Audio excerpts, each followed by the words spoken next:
In front of me is Huawei Mate 70 and today I would like to show you how you can change this device's theme.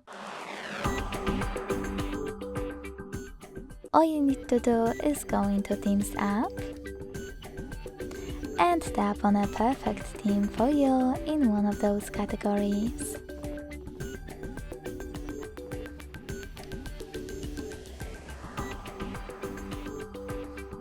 After finding your perfect theme, you can either buy it or select a free one and hit free download here.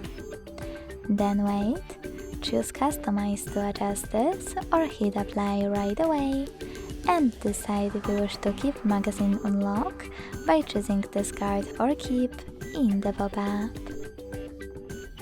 As you can see, after a couple of seconds, theme of my device has changed.